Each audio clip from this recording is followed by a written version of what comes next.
सिमरन की छोटी बहन विभा माँ के होते हुए भी सिमरन के ही पीछे लगी रहती थी।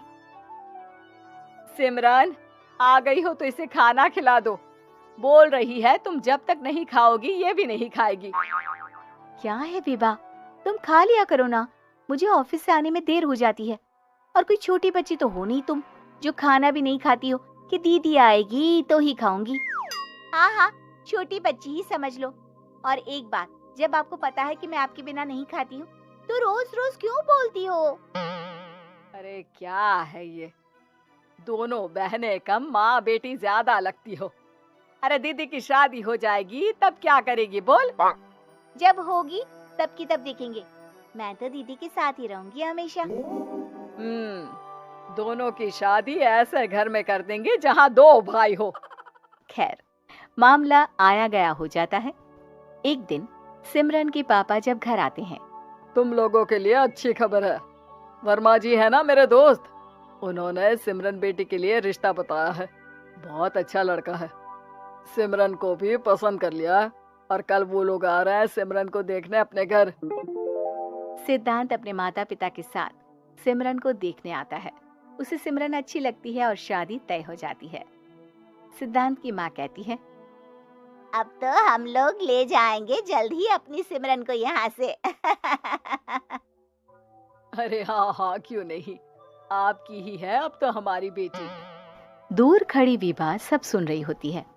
अब तो दीदी की शादी हो जाएगी, फिर तो वो चली जाएंगी। दीदी के बिना मैं कैसे रहूंगी? कुछ ना कुछ तो करना ही होगा जिससे दीदी की शादी ही ना हो। सभी के जाने के बाद क्या शादी के बाद दीदी हम लोगों के साथ नहीं रहेंगी? अरे नहीं तो फिर क्यों रहेगी, शादी हो जाएगी तो अपने घर चली जाएगी ना। तो मैं भी जाऊंगी उनके साथ, मेरा भी सामान पैक कर देना। अरे कैसे बात कर रही हो विभा, दीदी के ससुराल छोटी बहन नहीं जाती। हाँ, कभी कभी जाकर मिलाना और रोज फोन पर भी बात कर लेना, ठीक है? नहीं पापा, आप तो जानते हैं मैं दीदी के बिना खाना भी नहीं खाती, ना ही मुझे उनके बिना नींद आती है। सिमरन बहन की बात सुनकर इमोशनल हो जाती है। अगले दिन से विभा खाना खाना छोड़ देती है। लोगों के लाख समझाने के बाद भी विभा ना खाती है ना ही सोती है। अंत में हार मानकर सिमरन सिद्धांत से मिलती है। सिद्धांत, मेरे मम्मी पापा ने बचपन से ही विभा और मुझे साथ रखा। वो मुझसे बहुत जुड़ी है। मुझे उसकी टेंशन रहेगी शादी के बाद, क्योंकि वो मेरे बिना नहीं रह सकती है। अरे ये तो छोटी सी बात है, वो हम लोगों के साथ हमारे घर में रह सकती है। जब उसकी अकल आ जाएगी या वो समझ जाएगी कि तुम्हारा घर वो नहीं बल्कि ये है, तो हम उसे घर छोड़ आएंगे, ठीक है? सिमरन खुश हो जाती है क्योंकि वो यही चाहती थी। वो माँ पिता से बात कर लेती है। अरे कैसी बात कर रही हो सिमरन, भला बेटी के ससुराल में हम छोटी बहन को कैसे भेज दे, जमाना क्या कहेगा? अरे तो पागल हो गया है, मना कर दे। इस शादी में इन लोगों का तो ये चलता ही रहेगा। कभी बहन यहाँ आ रही है, कभी वो बहन के पास जा रही है। अरे शादी हो रही है, कोई मजाक थोड़ी ना हो रहा है ना बाबा ना। माँ कैसी बात कर रही हो, सिमरन से मैं जुड़ाव महसूस कर रहा हूँ और इतनी सी बात के लिए इतनी अच्छी लड़की को कैसे छोड़ सकता हूँ?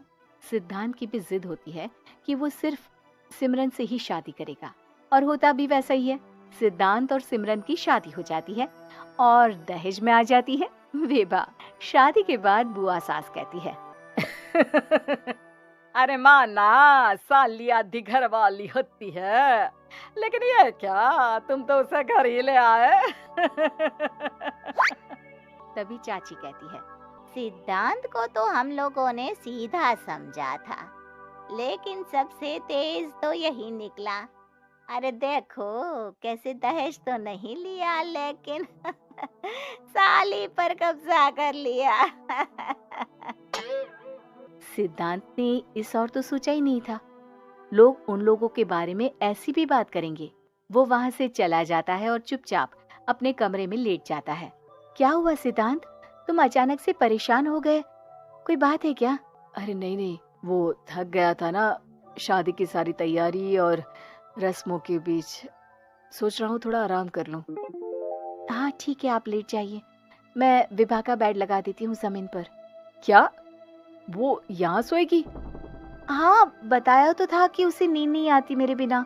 तो तुम आराम से लेटो ऊपर, हम लोग नीचे बिछा लेते हैं।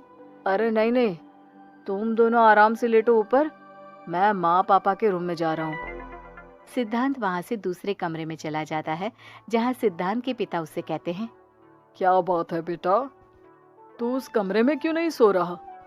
बहू से लड़ाई हो गई है क्या शादी के पहले दिन ही? अब नहीं पापा, वो दोनों बहनों को बात करनी थी और मुझे नींद आ रही है, तो मैं यहाँ सोने चला आया। अगले दिन सिद्धांत तैयार होकर ऑफिस जाता है। ऑफिस में लंच के वक्त दोस्त कहता है, क्या बात है सिद्धांत, इतना सारा खाना एक ही दिन में? हाँ यार, वो सिमरन को खाना बनाने का शौक है तो उसी ने बनाया है। यार हम लोगों की तो सिर्फ एक ही बीवी है, इसकी तो दो है ना। सिद्धांत को गुस्सा आ जाता है। कैसी बात कर रहा है तू? अरे तू तो भाग्यशाली है जो बीवी के साथ साथ साली भी आ गई। अरे साली लोगों की तो आधी घरवाली होती है, तुझे तो पूरी की पूरी मिल गई। सिद्धांत का पारा अब 7वें आसमान में पहुंच जाता है। वो खड़ा होकर उस लड़के से लड़ने लगता है।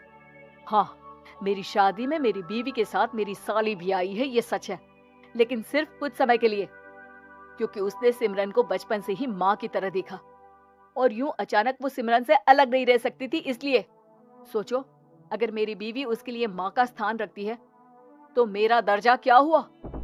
तभी वहां बॉस आ जाता है। माफ करना सिद्धांत, यहाँ इस मेंटल लेवल के लोग हैं, जरूरी नहीं साली सिर्फ आधी घरवाली ही हो, कभी वो छोटी बहन तो कभी बेटी भी होती है। वेल डन सिद्धांत। सिद्धांत को अब ऑफिस में कोई कुछ नहीं कहता, लेकिन आस पड़ोस का वो तो वही हाल रहता है। सिद्धांत ऑफिस से घर की ओर आ रहा होता है कि रास्ते में उसे अपनी कॉलोनी का दोस्त मिल जाता है। क्या बात है, चेहरे की चमक बता रही है, शादी से बड़ा खुश है तू, क्यों? हाँ यार, अच्छी लड़की और अच्छा परिवार मिलना कहाँ होता है जल्दी आजकल। यार हमें भी दिला देना ऐसा परिवार जहाँ एक के साथ एक फ्री की स्कीम चल रही हो। सिद्धांत को फिर गुस्सा आ जाता है। वो दोस्त को मारने के लिए हाथ उठाता ही है कि वहाँ विभा आ जाती है। अरे जीजू रहने दीजिए ना, ये लोग नहीं समझेंगे कि इंसानियत क्या होती है। ये सच है कि दीदी से कैसे दूर रहना, ये मुझे पता नहीं था। आपने मुझे दीदी के पास रहने का मौका देकर ये समझने का मौका दिया कि लड़की का असली घर उसका ससुराल होता है। मैं समझ चुकी हूँ, मैं जा रही हूँ जीजू, लेकिन मैं खुश हूँ कि आपने मुझे अपनी छोटी बहन समझा। सभी उन लोगों को देखकर ताली बजाने लगते हैं। विभा अपने घर चली जाती है और सिद्धांत खुशी खुशी सिमरन के साथ रहने लगता है।